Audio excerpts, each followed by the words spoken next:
lorsque tu vis quelque chose qui est hors de ton contrôle, quelque chose que Dieu t'oblige à vivre, tes oreilles ne peuvent pas être en contact avec l'opinion ou le raisonnement des gens autour de toi.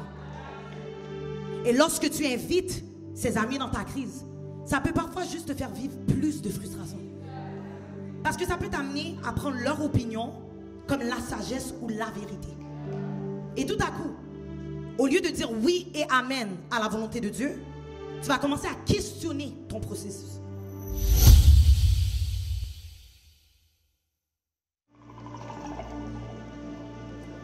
Depuis maintenant quelques semaines, on est dans une série intitulée Here We Grow. On va dire ensemble Here We. Est-ce qu'on peut le dire? Here We Grow. Amen. Comme plusieurs le savent déjà, cette série a pour but de nous outiller afin de nous faire grandir en Christ.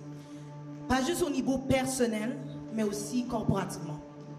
Tout au long de cette série, on a reçu des enseignements clés sur ce qu'est la croissance et ce qu'elle demande. Aujourd'hui, on va aller encore plus en profondeur sur ce sujet.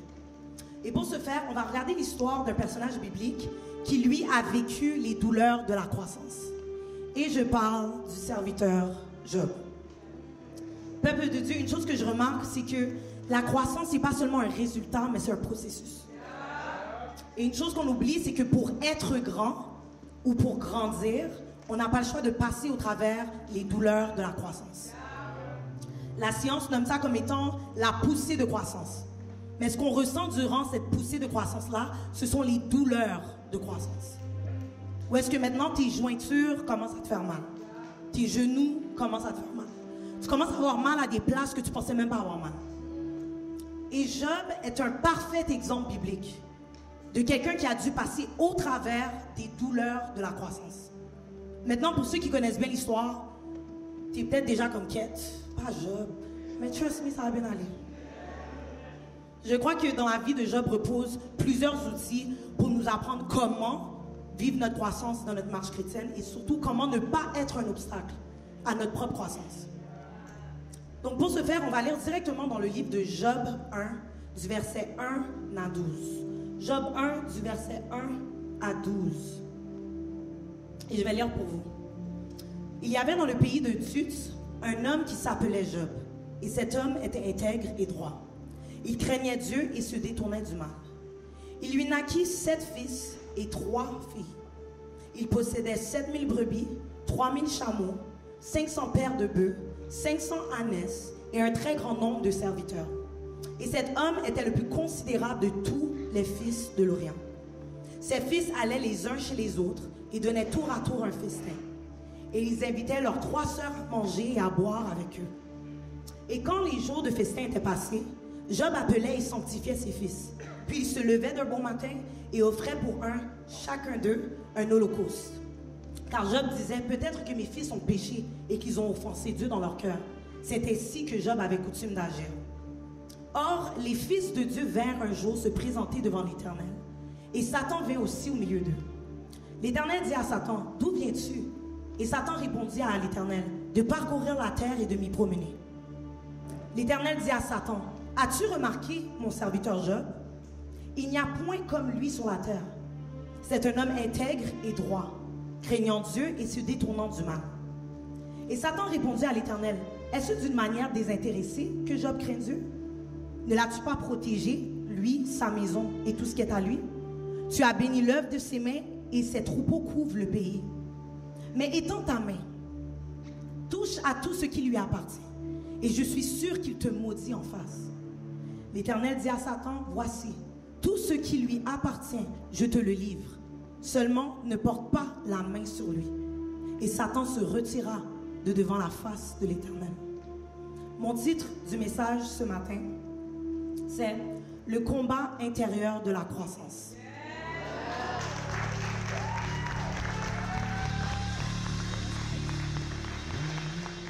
Donc, comme on vient de lire, Job était l'homme le plus considérable de tous les fils d'Orient.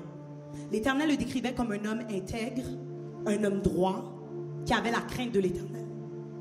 La Bible nous dit qu'il possédait énormément et vivait bien avec tout ce qu'il possédait.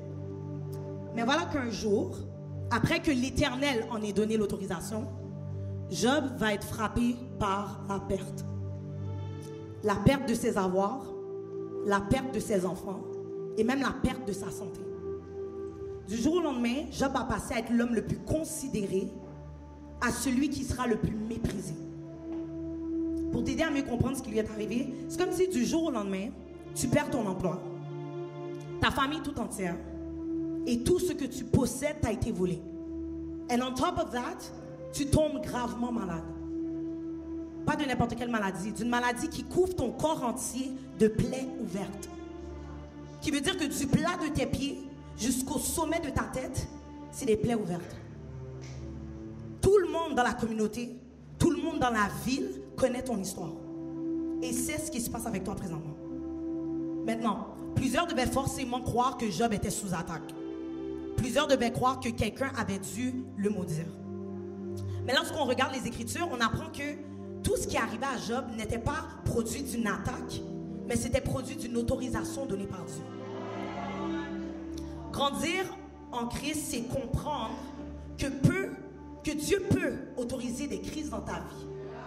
Grandir en Christ, c'est accepter que Dieu peut autoriser des tribulations dans ta vie.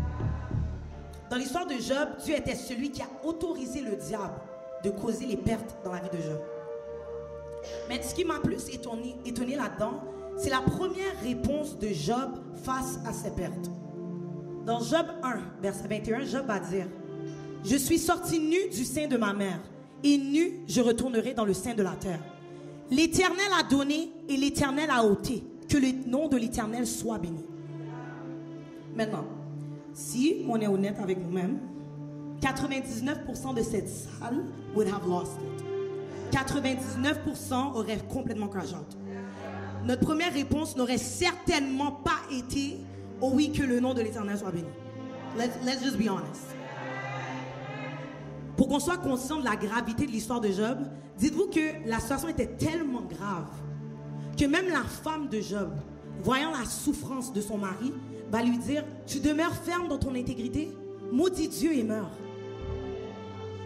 Imagine-toi être dans une telle situation que maintenant la personne qui est ton aide semblable, avec celle you're doing life, te regarde et te dit: « Bah, ce que tu vis, c'est tellement grave qu'il serait préférable pour toi de maudire Dieu et juste demander la mort. » Mais malgré ça, Job a décidé de demeurer dans son intégrité.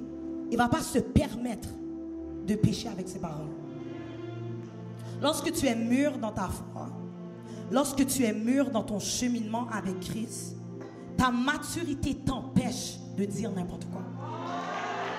Because you have way too much history with God pour juste commencer à dire n'importe quoi avec ta bouche.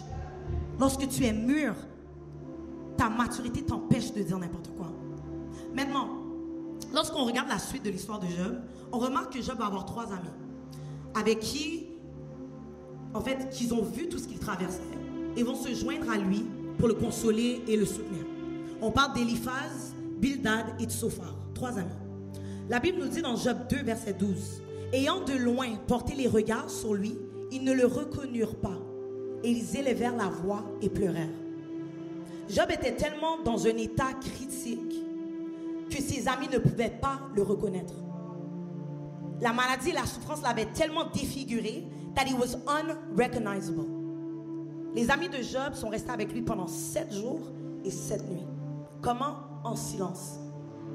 7 jours et 7 nuits en silence, sans lui dire une seule parole, parce qu'il voyait à quel point la souffrance était grande.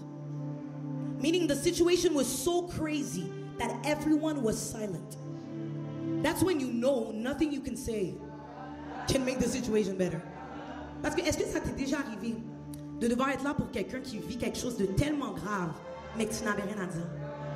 Comme littéralement vous êtes là puis c'est juste comme il n'y a rien à dire. That's exactly how les amis de Job se sentaient.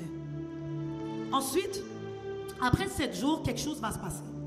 La Bible nous dit que Job ouvrit la bouche et commença à maudire le jour de sa naissance. Après 7 jours, Job va ouvrir la bouche et commencer à maudire le jour de sa naissance. Meaning what? Job was at a breaking point. Job had enough. Et les premières paroles de Job vont ressembler à ça. dans Job 3, versets 24 à 26. Mes soupirs sont ma nourriture, et mes cris se répandent comme l'eau. Ce que je crains, c'est ce qui m'arrive. Ce que je redoute, c'est ce qui m'atteint. Je n'ai ni tranquillité, ni paix, ni repos, et le trouble s'est emparé de moi. And I'm sure some people can relate to that. Et aussitôt dans Job 4, versets 2 à 7, l'un de ses amis, Eliphaz, va répondre à Job et lui dire: si nous osons ouvrir la bouche, en seras-tu peiné? Mais qui pourrait garder le silence? Voici, tu as souvent enseigné les autres, tu as fortifié les mains languissantes, tes paroles ont relevé ceux qui chancelaient, tu as affermi les genoux de ceux qui pliaient. Et maintenant qu'il s'agit de toi, tu faiblis? Maintenant que tu es atteint, tu te troubles? Ta crainte de Dieu n'est-elle pas ton soutien? Ton espérance, n'est-ce pas ton intégrité? Cherche dans ton souvenir quel est l'innocent qui a péri. Quels sont les justes qui ont été exterminés? Et moi, personnellement, at that very moment, j'aurais volé avec Eliphaz. Ouais, j'aurais volé avec Eliphaz. Parce que c'est pas le moment de me rappeler mes propres enseignements. I'm going through it. C'est pas le moment de me rappeler. C'est l'équivalent de traverser une épreuve et d'avoir un ami qui te dit: mais c'est pas toi qui disais que la vie chrétienne était difficile. Maintenant, tu as déjà oublié qu'est-ce que tu disais. C'est pas toi qui disais que comme sometimes it's hard, maintenant tu es découragé. Et Eliphaz va même continuer plus loin en disant, dans Job 22, versets 5 à 10, ta méchanceté n'est-elle pas grande? Tes iniquités ne sont-elles pas infinies? Tu enlevais sans motif des gages à tes frères. Tu privais de leurs vêtements ceux qui étaient nus. Tu ne donnais point d'eau à l'homme altéré. Tu refusais du pain à l'homme affamé. Le pays était au plus fort et le puissant s'y établissait. Tu renvoyais les veuves à vide. Les bras des orphelins étaient brisés. C'est pour cela que tu es entouré de pièges et que la terreur t'a saisi tout à coup. Eliphaz va tenter de donner une raison ou une explication à la souffrance de Job. Comme si tu souffres comme ça, c'est certainement que tu as fait quelque chose de mal. He started pulling out facts about what Job could have done wrong in the past. Comme si certainement tu as dû faire quelque chose. C'est le même ami qui au début voyait la souffrance et lui tenait compagnie en silence pendant 7 jours, se retrouve maintenant à faire culpabiliser Job pour ce qu'il vit. Ce qui m'amène à mon premier point. La première chose qui peut entraver ta croissance, c'est ton entourage. Je sais qu'on est dans une génération où on veut nous faire croire qu'on peut tout vivre avec nos ride or die, nos day ones, notre cercle serré. Et j'ose croire que c'est vrai pour certaines choses. Mais parfois, il y a des saisons de croissance qui doivent être vécues seules. Parce qu'il y a des saisons dans lesquelles tu te retrouves que même tes amis les plus proches ne seront pas en mesure de t'aider dans ce que tu veux. Pourquoi? Parce que c'est toi qui as appelé à le vivre et pas eux. They are not in your situation. So sometimes even if they like to, they can't understand it. D'ailleurs, en tentant d'inviter des amis dans certaines choses, en tentant d'inviter tes amis dans certaines saisons, tu fais des bons amis devenir des mauvais. Parce que tu n'as pas su reconnaître qu'ils n'étaient pas en mesure ni appelés à être une voix de sagesse dans ta crise. Si on est honnête avec nous-mêmes, sometimes you were fine with God's plan until that one friend started talking. T'étais correct, t'es dit, oh, je vais être obéissante, comme c'est good, jusqu'à ce que cet ami a commencé à parler. Job a tellement été attentif à la voix de ses amis qu'il n'entendait plus celle de Dieu. I kid you not. Si tu prends le temps de lire la suite, tu vas remarquer que pendant 29 chapitres, on voit Job et ses amis just going back and forth. 29 chapitres sur 42 du livre de Job. C'est Job qui est distrait par ses amis. Au lieu de se focaliser sur ce que Dieu lui enseigne sur le moment. Au début, on pourrait facilement croire que ses amis sont en train de l'aider et lui donner de la sagesse.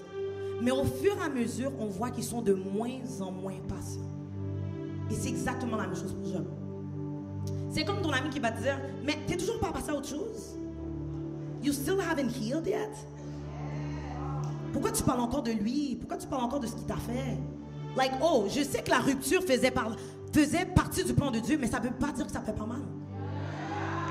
Je sais que me faire mettre dehors de ma job faisait partie du plan de Dieu, but it doesn't mean it doesn't hurt.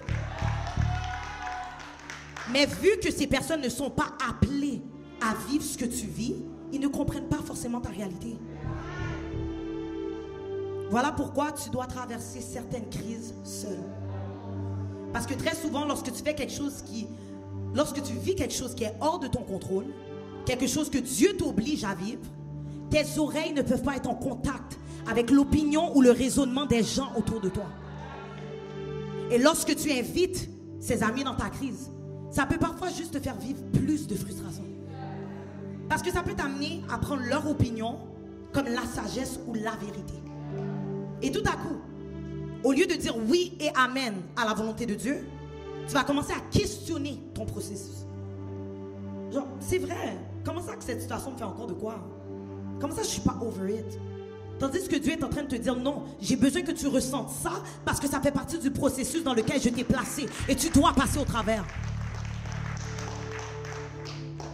Maintenant, regardons ensemble à quel point l'entourage de Job commençait à avoir un réel impact sur lui. Parce que c'est ce qui va amener Job à commencer à dire certaines choses lors de son échange avec ses amis. Il va dire dans Job 21, « Pourquoi les méchants vivent-ils? Pourquoi les voit-on vieillir et accroître leur force? Leur postérité s'affermit avec eux et en leur présence. Leurs rejetons prospèrent sous leurs yeux.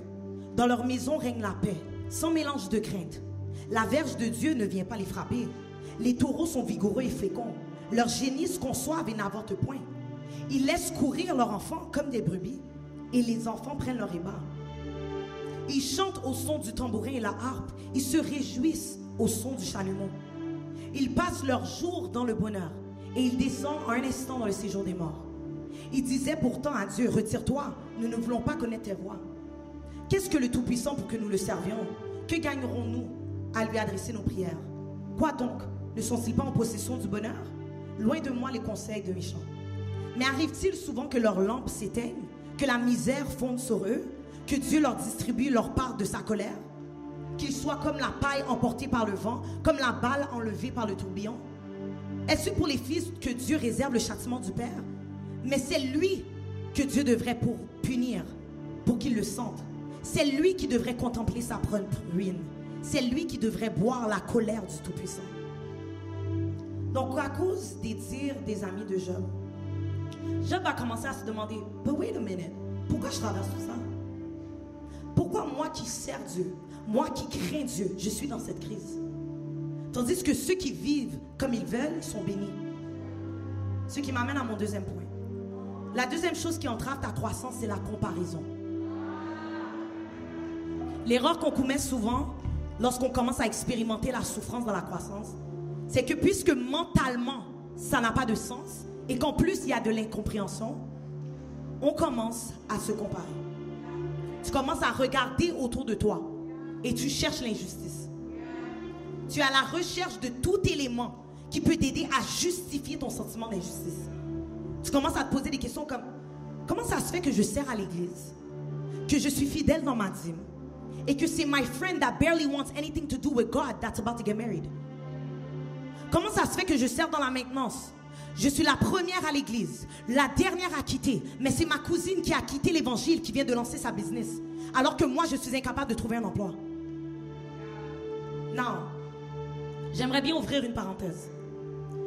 Est-ce que tu sais que lorsque tu es appelé à travailler pour Dieu, you're the first person it benefits? C'est toi la première personne qui en bénéficie. En fait, c'est à ton avantage de servir. Parce qu'il y a une chose qu'on a mal comprise dans cette génération, c'est qu'on n'est pas la seule option de Dieu. We're not. Si aujourd'hui, je décide de quitter l'œuvre de Dieu, à l'instant que je quitte, je serai remplacé. S'il a pu utiliser une roche, il a pu utiliser un buisson, il a pu utiliser un âne. The King of the universe doesn't need old me to keep the vision moving. The King of the universe doesn't need me to keep the vision moving. The thing is, God doesn't need us. He wants us. And that's the difference. Now, I don't know about you, but I'd rather be wanted than needed. Job s'est retrouvé dans une place qu'on s'est tous déjà retrouvés dedans. En train de se poser cette question. Pourquoi c'est moi? Il y a une chose que notre pasteur a dit pendant les 21 jours de jeûne et de prière en janvier. Ça m'a beaucoup marqué. Il a dit, ton régime est différent parce que ton appel est différent. Peuple de Dieu, ne méprisons jamais la formation nécessaire pour qu'on accomplisse notre appel sur la terre. Pourquoi? Parce que ce n'est pas optionnel, c'est essentiel. Quand tu vis une crise qui fait partie des prérequis pour ta croissance, cesse de te comparer. Regarde ton voisin et dis-lui, cesse de te comparer. Lorsqu'on continue à lire l'histoire de Job, après qu'il va s'être plaint et comparé, ça nous amène à Job 29, verset 2. Et Job va dire, oh, que ne puis-je être comme au mois passé, comme au jour où Dieu me gardait, quand sa lampe brillait sur ma tête et que sa lumière me guidait dans les ténèbres. Que ne suis-je pas comme au jour de ma vigueur, où Dieu veillait en ami sur ma tente, quand le Tout-Puissant était encore avec moi et que mes enfants m'entouraient, quand mes pieds se baignaient dans la crème et que le rocher se répandait près de moi des ruisseaux d'huile. Si je sortais pour aller à la porte de la ville et je me faisais préparer un siège dans la place, les jeunes gens se retiraient à mon approche, les vieillards se levaient et se tenaient debout. Les princes arrêtaient leur discours et mettaient la main sur leur bouche. La voix des chefs se taisait et leur langue s'attachait à leur palais. L'oreille qui m'entendait me disait heureux. L'œil qui me voyait me rendait témoignage. Car je sauvais le pauvre qui implorait du secours et l'orphelin qui manquait d'appui. La bénédiction du malheureux venait sur moi. Je remplissais de joie le cœur de la veuve. Si vous remarquez bien, direct après qu'il s'est plaint, Job a commencé un monologue sur son ancienne vie. La dernière chose qui entrave ta croissance, c'est la distraction nommée le passé. Une chose que j'ai remarqué, c'est que à la minute où le plan de Dieu pour notre vie ne semble plus aussi attrayant, soudainement on se dit, au final, c'était pas si mal avant. It wasn't that bad. Mais tu oublies qu'auparavant, tu allais te coucher en pleurant pour la vie que tu as aujourd'hui. Dès que ça devient plus difficile, tu commences à regarder tes photos de 2022. I know what I'm talking about. Tu commences à regarder tes souvenirs Snapchat. Et les memories de Snapchat vont toujours venir au bon moment. 7 jours, il y a 7 ans, il y a... Jour pour jour, il y a 7 ans, whatever. Toujours au bon moment. Tu commences à te remémorer constamment du passé. We're so focused on how things used to be over there that we miss out on what God is doing over here. The thing is, God is not over there anymore. He left that place already. Tu ne peux pas grandir en te concentrant sur le passé. Tu es distrait par le passé. Ce qui fait que tu ne peux pas voir ce que Dieu fait dans le présent. Et encore moins ce qu'il prépare pour ton futur. Que quelqu'un dise à son voisin, laisse le passé dans le passé. Maintenant, ce qui ressort pour moi dans cette partie de l'histoire de Job, c'est qu'on dirait que Job est en train d'insinuer que le Dieu de son passé n'était pas le même aujourd'hui. How many times do we forget que le même Dieu qui était bon dans le passé est le même Dieu qui est bon dans la souffrance du présent? Je sais que des personnes t'ont déjà dit, mais si Dieu est bon, pourquoi je vis ça? Pourquoi il y a autant de souffrance? Why am I going through this? The thing is, être récipiendaire de la bonté de Dieu n'implique pas qu'on est exempt de la souffrance. La Bible nous dit dans Jean 16, verset 33, « Je vous ai dit ces choses afin que vous ayez la paix en moi. Vous aurez des tribulations dans le monde, mais prenez courage, j'ai vaincu le monde. » La promesse de Dieu n'était pas uniquement la paix, c'était aussi les tribulations. Maintenant, en continuant l'histoire de Job, on va voir qu'au bout de 2 chapitres plus tard, la Bible nous dit que les amis de Job ont arrêté de lui répondre. Et c'est là que va apparaître un autre homme dans l'histoire, appelé Élihu. La Bible va nous préciser qu'il était plus jeune que les autres. Et c'est le jeune Élihu qui va commencer à apporter la sagesse à Job sur comment Dieu fonctionne. Et va lui dire, sois attentif, tais-toi et il parlera. Dans Job 33, il va lui dire, Dieu parle certainement, cependant tantôt d'une manière, tantôt d'une autre, et l'on n'y prend point garde. Dieu est puissant, mais il ne rejette personne. Il est puissant par la force de son intelligence. Il ne laisse pas vivre le méchant et il fait droit aux malheureux. Il ne détourne pas les yeux de dessus des justes. Il les place sur le trône avec les rois. Il les y fait asseoir pour toujours. afin qu'il soit élevé. Elihu began to remind Job who God is. Because often, lorsqu'on passe au travers d'une tempête, on oublie qui Dieu a été pour nous dans la tempête.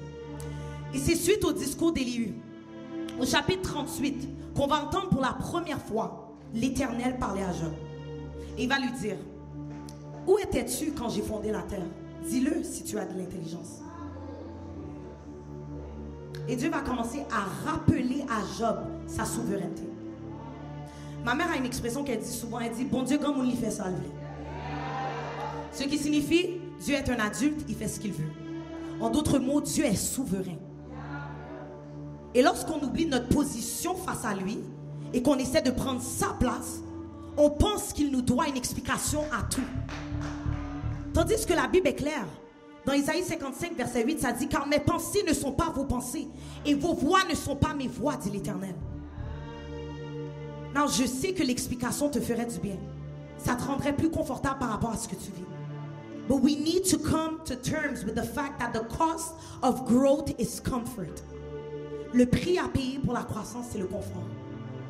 Regarde ton voisin et dis-lui, le prix à payer pour la croissance est ton confort. Est-ce qu'on est là? Dieu va répondre à Job pour la première fois et dire, où étais-tu quand j'ai fondé la terre? Dis-le si tu as de l'intelligence. Et directement après l'intervention de Dieu, Job va se repentir.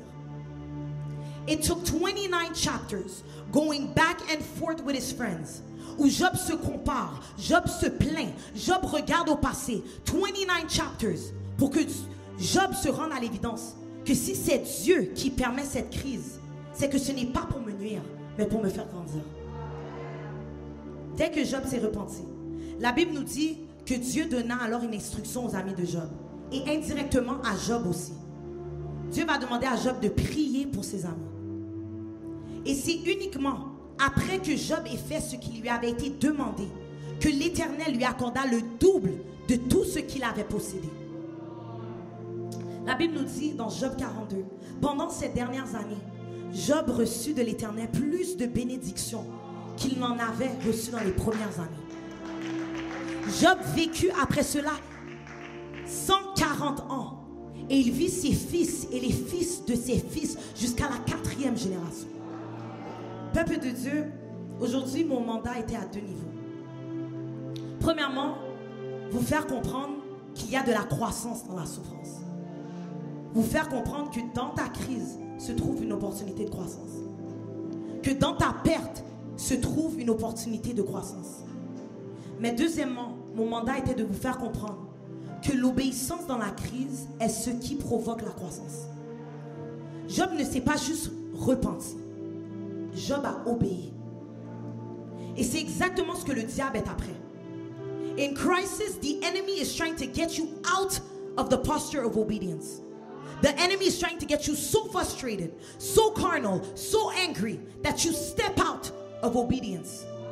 Jusqu'au point où est-ce que tu te disqualifies pour la double portion.